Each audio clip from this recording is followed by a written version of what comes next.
கவிதையின் தலைப்பு மருதன் அடித்த கடைசி பறை. 1942 டிசம்பர் மாதத்து குளிர் இரவு. தமிழகத்தின் ஒரு சிற்றூர். துடியன், பாணன், பறையன், கடம்பன் இந்நான்கு அல்லது குடியும் இல்லை என புறநானூறு புகழ்ந்து பாடி மகிழ்ந்த பறையர் தெரு ஒன்றில். மருதன் திரும்பி பார்க்கிறான். கடைசி என அவனுக்கு தெரிந்திருந்தது. கவிந்திருந்த அடர் பனிக்கு அப்பால் கொழுந்து விட்டு எரிந்தது தீ. சாதியுடன் கலையை முடிச்சிட்டோர் தாழ்த்தப்பட்ட கலையாக்கினர் பறையாட்டத்தையும். பறையோடு வாழ்ந்த பறையர் இன்று சுற்றி நின்று தீ மூட்டி ஒவ்வொரு பறையாய் தீயிலிட அவை வெடித்து சிதறும் சத்தம். சாதிய கொடுமைகளை எரிப்பதா எண்ணி பறையை எரித்தனர், வாழ்ந்த வாழ்வை எரித்தனர். வீட்டுக்கு 2-3 என சிறிதும் பெரிதுமாய் பறைகள் எரிந்து கொண்டிருந்த தீயில் சாதிய அடையாளத்தை கழற்றி எரிவதா எண்ணி சிறு காடு பாறை ஒன்றின் மீது கையில் பறையுடன் மருதன். போருக்கும் தேருக்கும் இசைத்த பறை, ஊருக்கும் உழவுக்கும் இசைத்த பறை, சாவுக்கும் சவத்துக்கும் இசைத்த பறை இப்போது அவன் கையில். உடலின் சூடு கையிலும், கையின் சூடு பறையிலும். வெப்பம் உமிழ்ந்த அவனது பார்வை தனக்கு சாட்சியாய் நின்ற அக்காட்டை ஒரு முறை சுற்றி வந்தது. ஆனந்தமாய் பறையடிக்கத் தொடங்கி ஒவ்வொரு பறையாய் அடித்து முடித்து வர ஆவேசமானது அவனது தோற்றம். ஆக்ரோஷத்தின் உக்கிரத்தில் அடித்த அடி ஒவ்வொன்றும் பறையின் மீது 1000 பேர் அவனுடன் சேர்ந்து அடித்தது போல். கண்களிலிருந்து தெரித்த இரத்தத் துளிகள் இரண்டொன்று அவன் பாதங்களி.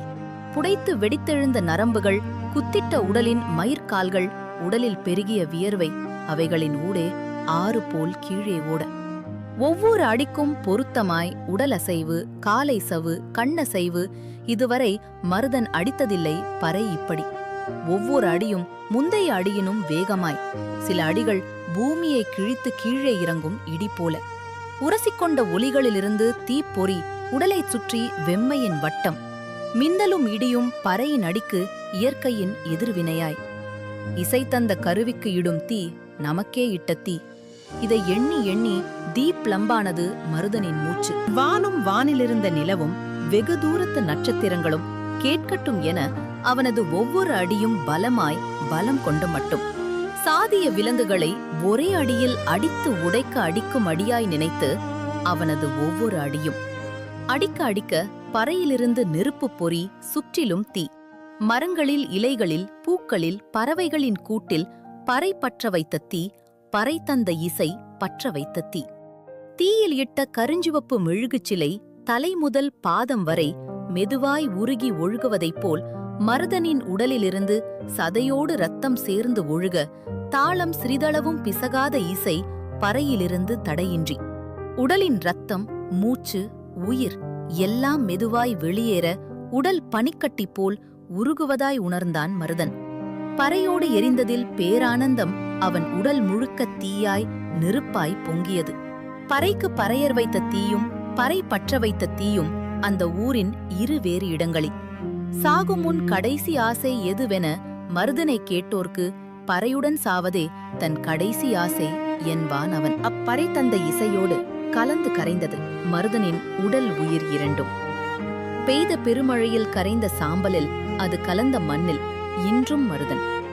பறையை, பறையின் அடியை, அடி தந்த இசையை உணர்ந்த உள்ளங்களில் என்றும் மருதன். சாம்பலிலிருந்து ஒரு ஃபீனிக்ஸ் சிறகடித்து எழுந்தது போல் இந்த சாம்பலிலிருந்து ஒரு மருதன் பறையடிக்க எழுவது நிச்சயம் என்றோ ஒரு நாள். இடி விழுந்து காடு எரிந்து போனதாய் கிறுக்கல் எழுத்துக்களில் சொன்னது ஊர்மணியத்தின் பேரேடு. அவ்வூருக்கு உரிய காவல் நிலையத்தில் மருத பறையன் காணாமல் போனோர் பட்டியலிலும் தேடப்படுவோர் பட்டியலிலும் 1942 டிசம்பர் முதல் இன்று வரை. ஆக்கம் ஆதித் சக்திவேல். மிக்க நன்றி.